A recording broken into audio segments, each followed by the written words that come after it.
Salve, salve, amigos! Vocês sabiam que houve um debate entre Santo Agostinho, né, o pai da Igreja Católica, e o monge Pelágio, lá no século IV depois de Cristo, e que trouxe consequências ao longo de todos os séculos seguintes? Quem vai nos explicar melhor é Paulo Henrique de Figueiredo, nesse livro Revolução Espírita, a teoria esquecida de Allan Kardec. O Paulo Henrique de Figueiredo, ele é um grande pesquisador da história do espiritismo, ele tem um profundo conhecimento de história, de filosofia. Esse livro é muito esclarecedor, muito rico de informações, de reflexões.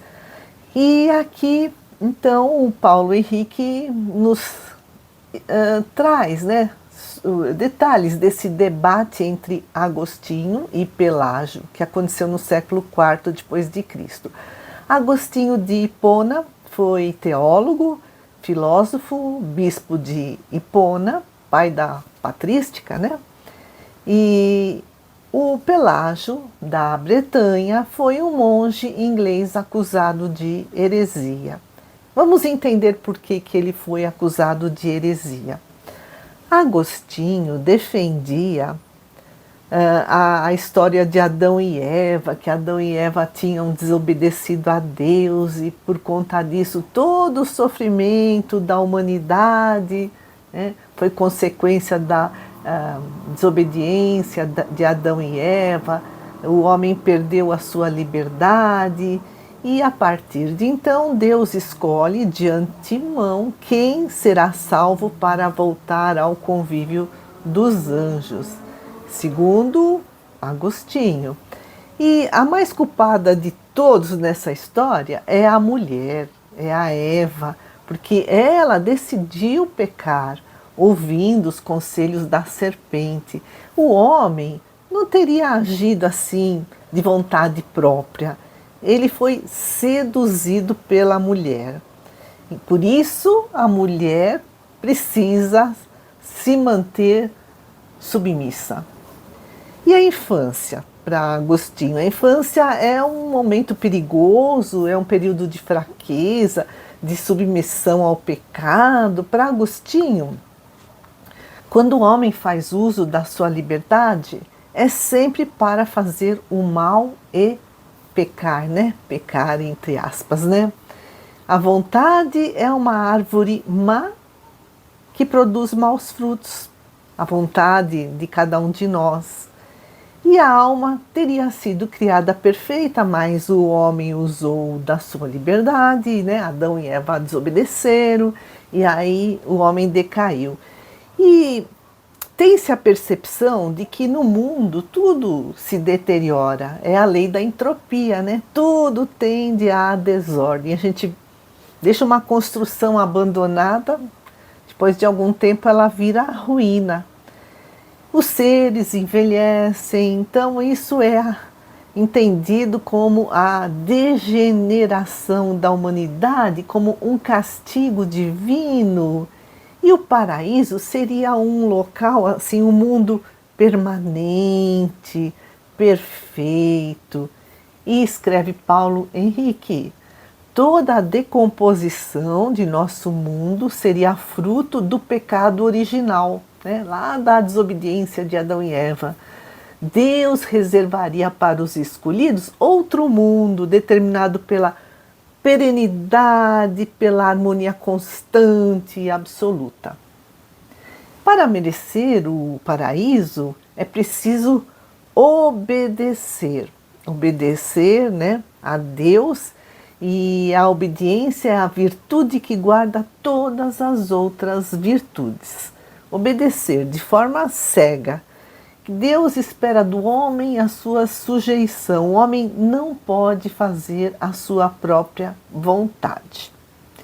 E continua Paulo Henrique: Agostinho determinou em grande parte como o cristão devia ver o mundo, um lugar de pecados e sofrimentos. Tem gente que ainda pensa assim. A vontade do homem estragaria a boa obra de Deus. Por isso que todos são pecadores e devem obedecer. A salvação não está no homem, mas a salvação viria de Deus, da graça divina àqueles a quem Deus escolhe. E Pelágio da Bretanha. Ele tinha uma ativa participação em Roma. Ele era conhecido pela sua austeridade, bom humor, desprezo às riquezas. Ele tinha muitos amigos, muitos adeptos, gente importante, inclusive, senadores, cônsules, muitos clérigos. Por seu pensamento libertador, ele foi considerado um herege e foi perseguido e condenado por Agostinho e Jerônimo.